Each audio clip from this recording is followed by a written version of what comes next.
Alright, another day, another vlog. Welcome back again dito sa ating vlog. So for today's vlog guys, pag-uusapan natin yung most common issues nitong CF Moto 450 SR or SRS. Yan, so dito sabihin ko lahat ng na-experience kong issue and issue ng ibang member ng SR Squad. Bali, nag-research tayo ng mga most common na naging issue nila dito sa bike nila, no? Sabihin ko lahat dito and kung ano yung pwede nyong gawin just in case na ma-experience nyo rin tong issues na to, no?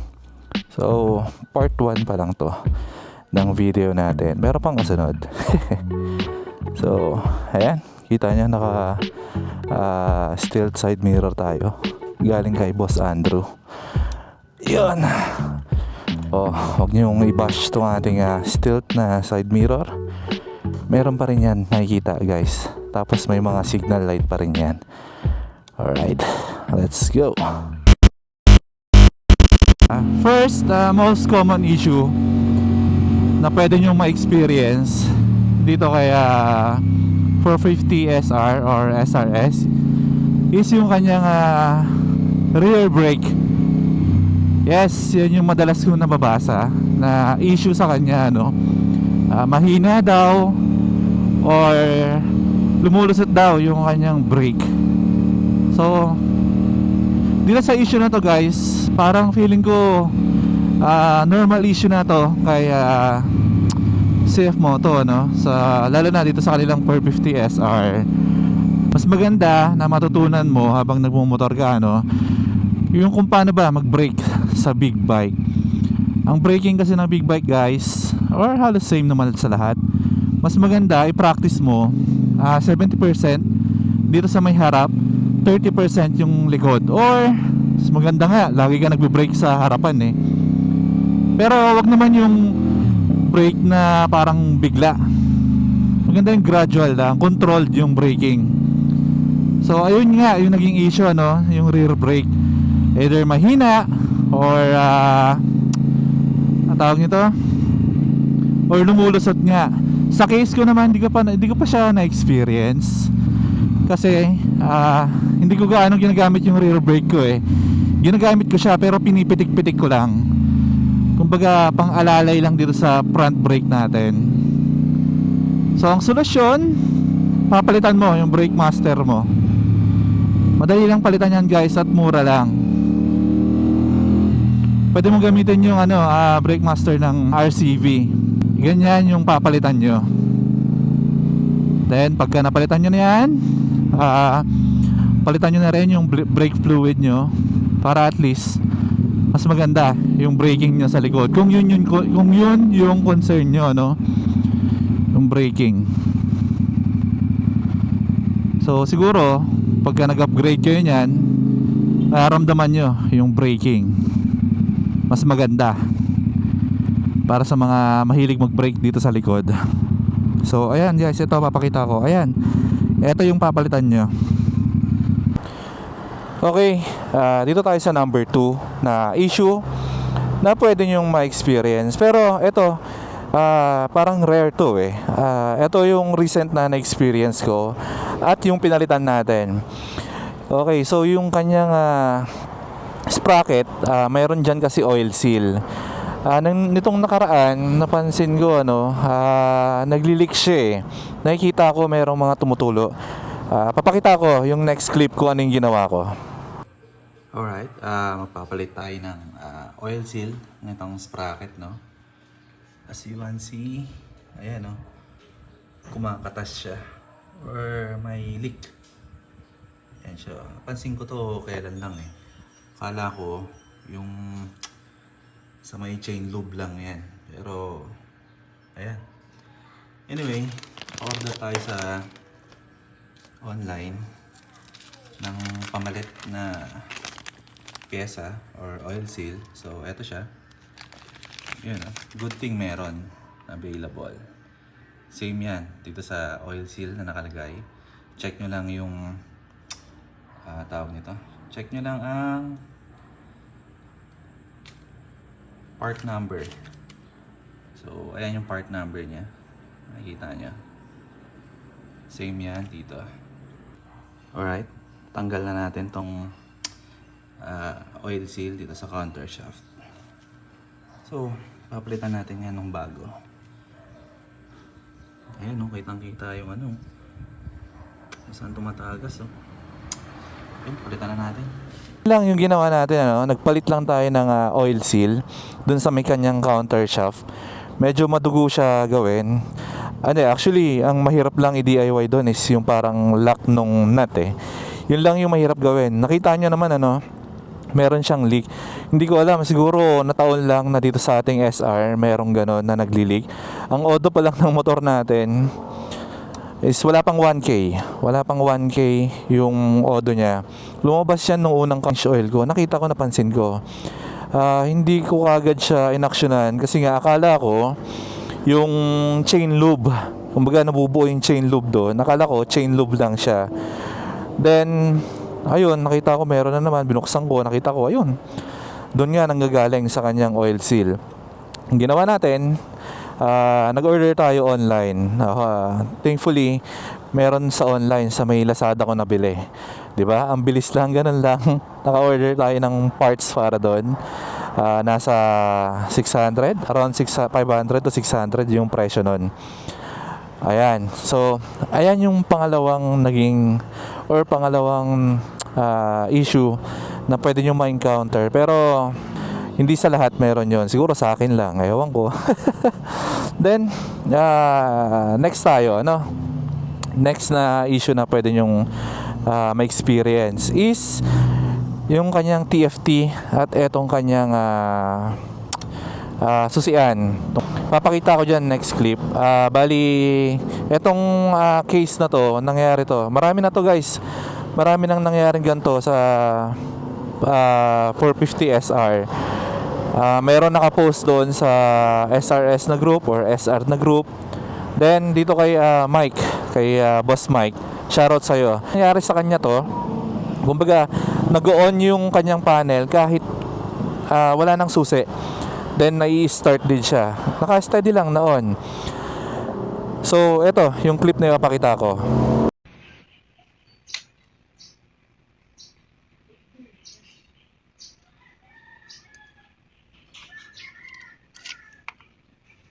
Ayan guys, yung nangyayari, ano, makikita nyo naman, naka-on yung kanyang TFT. Then eto, yung susi, kahit nakatanggal na, naka-on pa rin. So maraming maraming pina-check or maraming napagtanungan. At yung mga sagot is isa sa may fuse box daw. Ang fuse kasi guys ng SR, meron dito sa ilalim ng upuan. Pero I think yung nandito sa upuan is more on sa ignition relay. Ayan, sa mga ilaw kasi, sa mga TFT, parang nakahiwalay, parang nandito ata. So sa ganyang case na nangyari, ang pwede nyong gawin is i-check yung wiring. Kasi pag ganyan guys na nangyayari, halimbawa sinusian mo, tinanggal mo, meron pa rin. Usually dyan nangyayari, nagkakaroon ng ground or grounded yung mismong, halimbawa yung TFT, grounded yung TFT. So malamang yan nabasa yung wire or yung connections niya, kaya siya ganyan, nagloloko.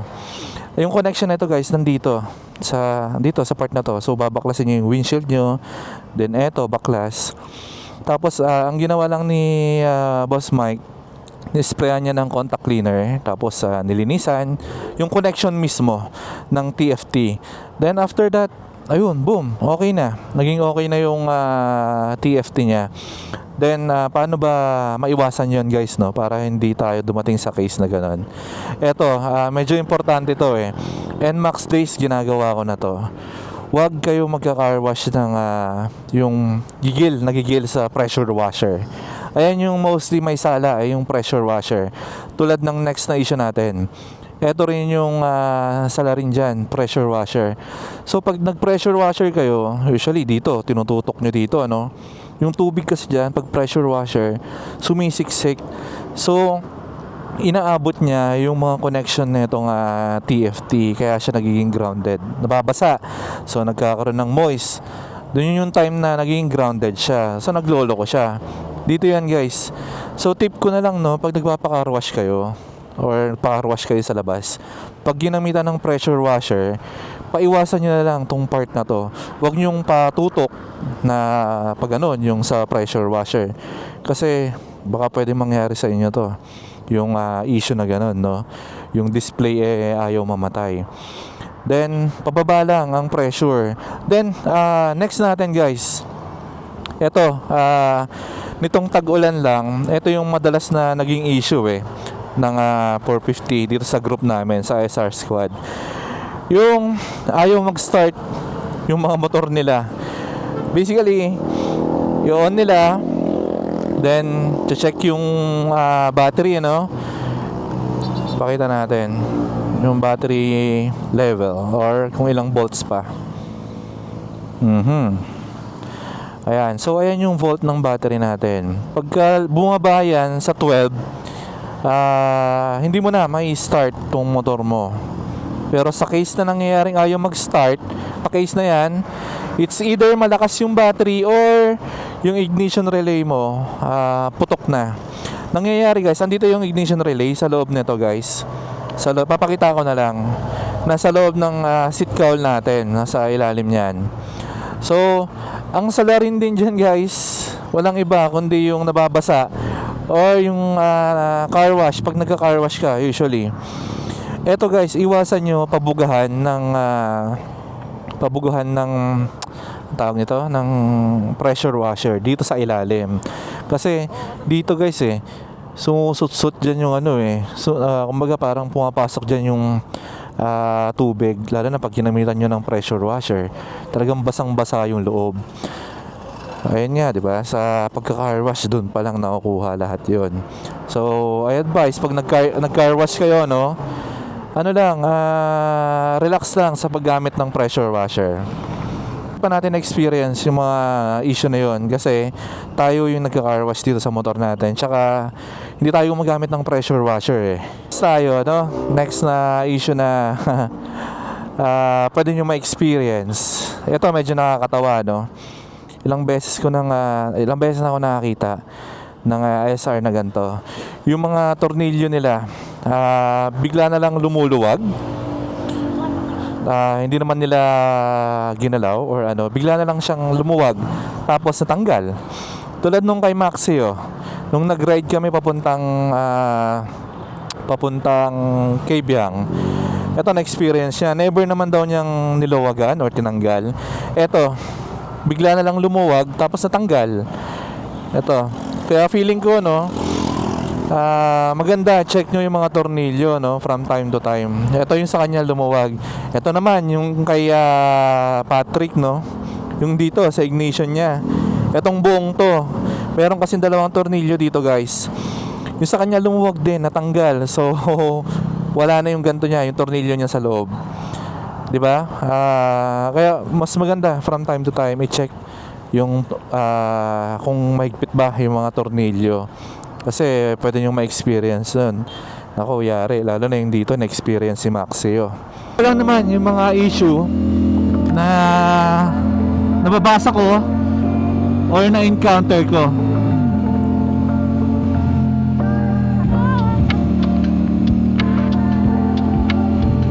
Diba? Mga minor issue lang naman yan, guys.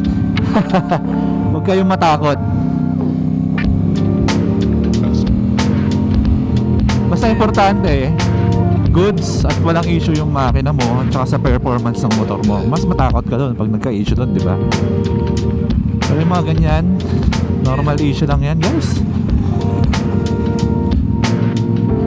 Si Boss Mike nga, nung hindi niya mapatay yung TFT niya chill lang siya chill. May dala siyang screwdriver para i-manual na disconnect yung battery para lang mamatay yung TFT.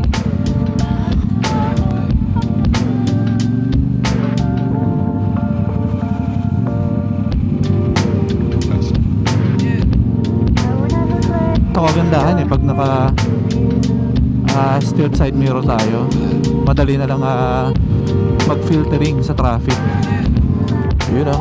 So, ayun lang guys, yung naging issue natin dito sa ating 450 SRS. You know, quickie video lang to, no, since weekends ngayon, para makapag-vlog naman tayo at makalabas. You know.